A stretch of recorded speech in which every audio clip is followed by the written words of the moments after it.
Sometimes silence feels like peace, a soft voice at a bedside, or the stillness that follows suffering. But what if peace lingered too long? What if somewhere in the world walked a figure who brought silence so gently that few realized something had been lost? Meet Haka Isharu, the quiet ruin, a tragic vampire priest who once promised the dying they would not face the end alone. When plague swept through his valley, he prayed for a way to stop death itself. Something answered. Now he walks the world, touched by corrupted divinity, bringing calm where there is fear and stillness where there is suffering. Villages grow quiet after his passing. The dying sometimes rise. And those who follow him often find peace, though something of them is left behind.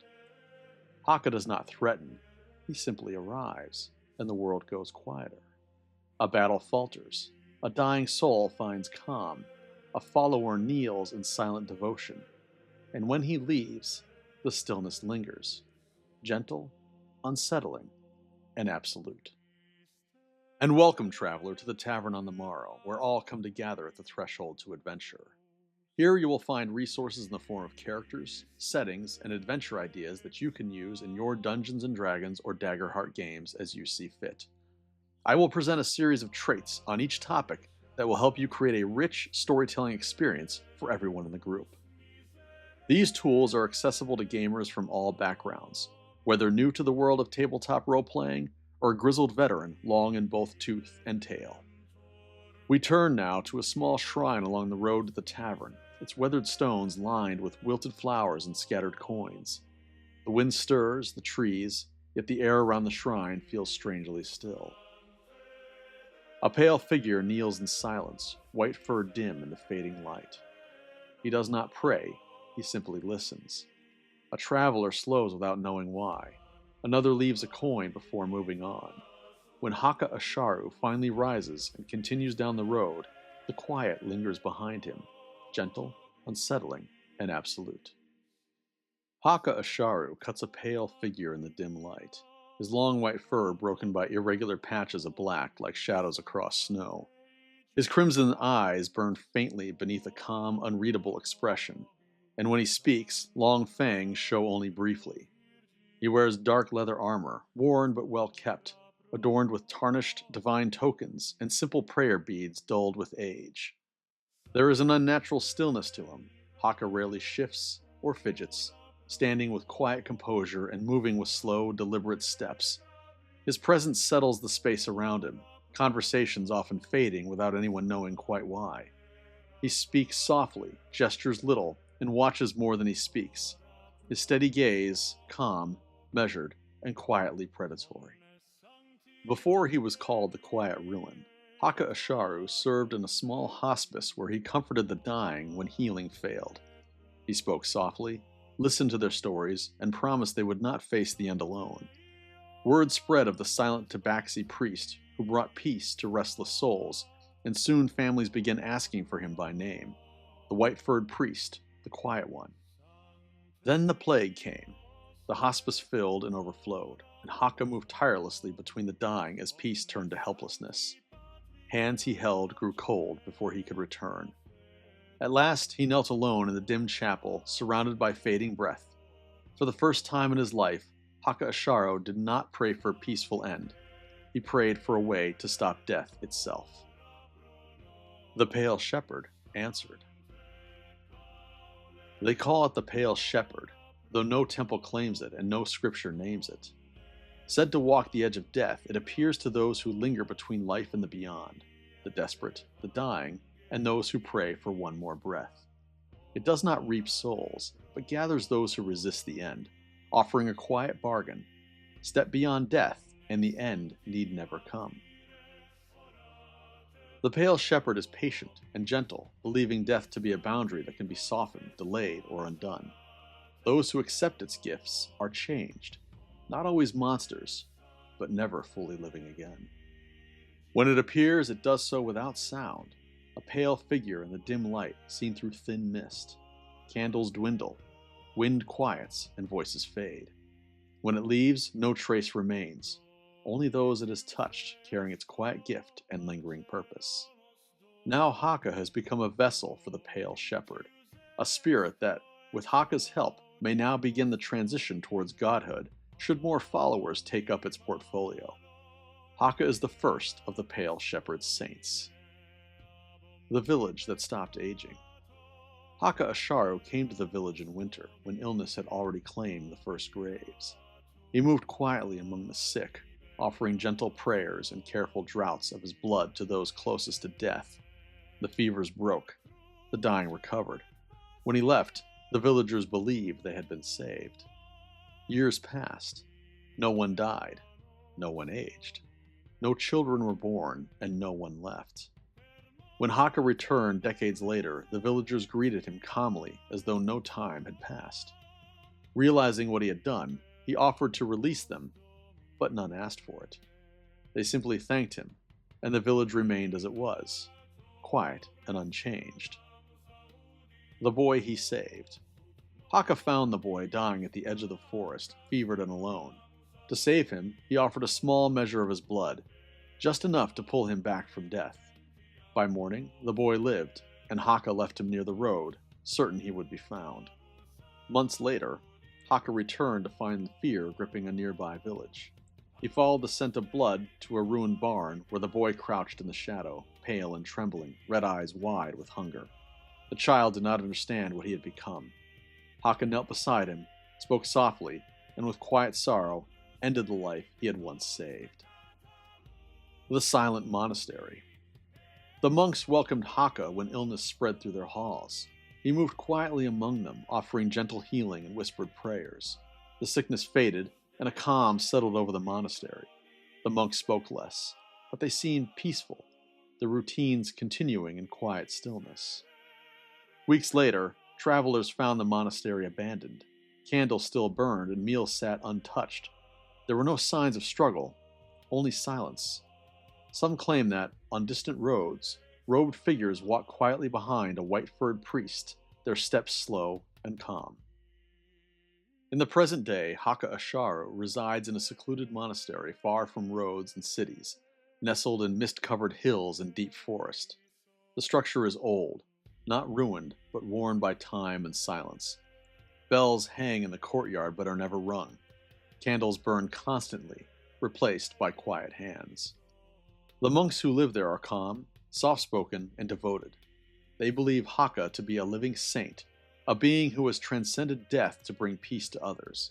They refer to him not as master, but as the Quiet One, or Saint Isharu. They know what he is, and they welcome it. The Blood Rite. The monks willingly sustain him. At quiet intervals, one monk kneels before Haka in a small candlelit chamber. No ceremony, no chanting, only silence. Haka feeds carefully, never taking too much, his expression solemn and almost sorrowful. The monks consider this an act of devotion. They believe that their blood allows them to share in his peace, lighten his burdens, and that it serves the higher purpose of stilling the suffering that comes with life. Afterward, the monk rests and returns to daily routines, calm and content. The goals of Haka Isharu. First, perfect peace. Haka seeks a way to end suffering without creating new tragedy.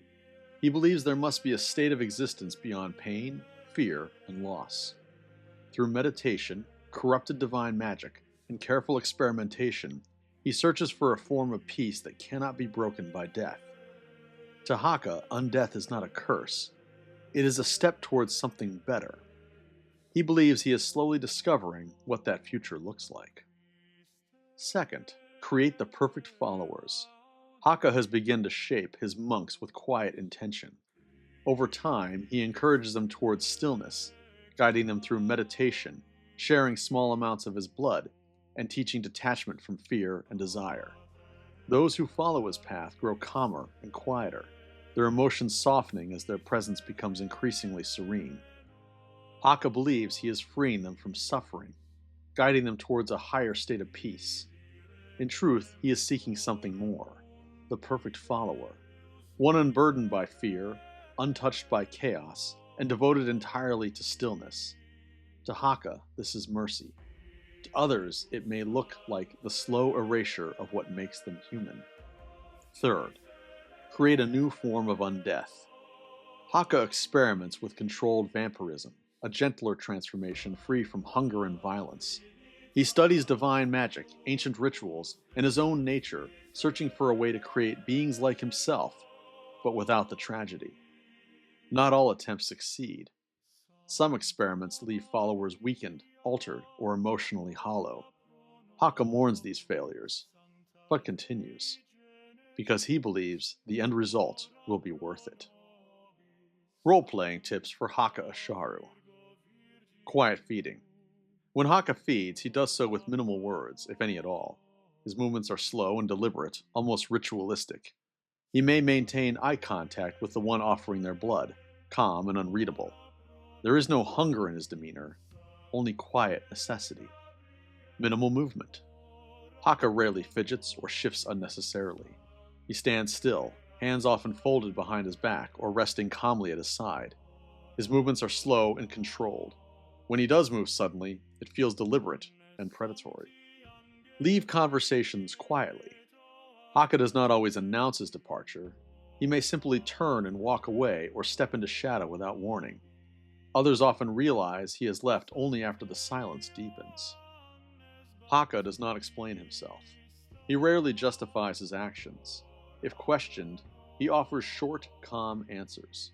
He allows others to draw their own conclusions. Quiet before violence. Haka does not threaten. When violence becomes inevitable, he simply grows still and silent. The absence of speech signals what comes next. Then he moves, calmly, efficiently, and without anger. Delayed responses. Haka often pauses before answering questions. He allows silence to linger, creating tension. When he finally speaks, his words are brief and deliberate. Plot hooks for Haka Isharu. 1. Others touched by the pale shepherd. Rumors begin to surface of figures who leave the same quiet stillness in their wake. A healer who never sleeps, a pale wanderer who comforts the dying, a priest whose followers grow unnaturally calm. When Haka encounters one of them, he recognizes the same quiet presence that once answered his prayer. These individuals are not allies, nor are they enemies, but each carries a fragment of the pale shepherd's influence. Some seek to ease suffering, others take the quiet too far, and as their paths begin to cross, Haka realizes he may not be alone in the shepherd's design. He will seek out help to solve this mystery. 2. The quiet has spread too far. Haka arrives at a region already touched by unnatural calm. Villagers speak in hushed voices, arguments fade before they begin, and even animals move without fear. At first, it seems like peace, until he notices the absence of laughter, the stillness of children, and the quiet resignation in every face. Someone, or something, is spreading stillness more aggressively than he ever has. Whether it is a follower, a failed experiment, or another servant of the pale shepherd, Haka must decide whether to stop the quiet or accept that his vision is already taking root. He will seek out adventurers to aid him in this quest. 3. The monastery is discovered. Word of a secluded monastery reaches nearby settlements, a place where the sick recover, the dying find peace, and the monks speak in quiet devotion of a pale saint. Curiosity draws pilgrims first, then suspicion follows. A local priest questions the miracles. A hunter lingers too long. Adventurers eventually arrive, claiming to investigate rumors of unnatural practices. The monks remain calm, welcoming all who enter, but tension settles over the monastery like gathering dusk. For the first time, Haka Isharu must decide whether to remain and face the world, or let the quiet sanctuary fade into silence. The bell of returning voices. A traveler reports that the nearby village has grown unnaturally quiet. No laughter, no arguments, and little urgency. Crops go unharvested, and people move through their days as though half asleep. An elderly caretaker recalls an old bell once used to call communities together in times of grief or celebration, said to break unnatural stillness. The bell was taken years ago by a small monastic order and hidden somewhere in the nearby hills.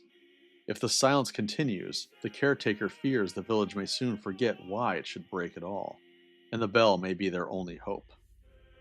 Known in scattered records as the Bell of Returning Voices, this weathered bronze bell is said to have once hung in a roadside sanctuary where travelers gathered in times of grief, celebration, and reunion. It was rung during weddings, funerals, and moments of communal need, its tone carrying far beyond the shrine, calling people together and stirring emotion in even the most hardened hearts. Over time, stories spread that the bell's sound could break unnatural stillness, rouse the weary, and restore courage where despair had taken hold. When the sanctuary eventually fell into ruin, the bell was lost, and rumors claim it was taken by wandering monks, hidden within a forgotten temple, or buried beneath a collapsed shrine along an abandoned road. Some say the bell has not rung in decades, and that wherever silence settles too deeply, its voice is the only sound capable of waking the world again. We return now to the small shrine along the road, its candles burning low as dusk settles in. Wilted flowers and scattered coins rest at its base, untouched. For a moment, the road lies empty, and the stillness feels deeper than before. Then the world slowly resumes. A traveler passes. Wind stirs the trees. The distant murmur of the tavern drifts through the evening air. The shrine returns to quiet, marked only by fading candlelight. Yet one candle burns steadier than the rest. Beside it, a small prayer bead rests where none had been before. Somewhere down the road, a pale figure walks without hurry, and the stillness he leaves behind lingers. And though the road grows louder as night settles in, the quiet remains, just enough to suggest that Haka Isharu, the quiet ruin, has passed this way, and that somewhere nearby, suffering has already begun to soften. But the price may be too high.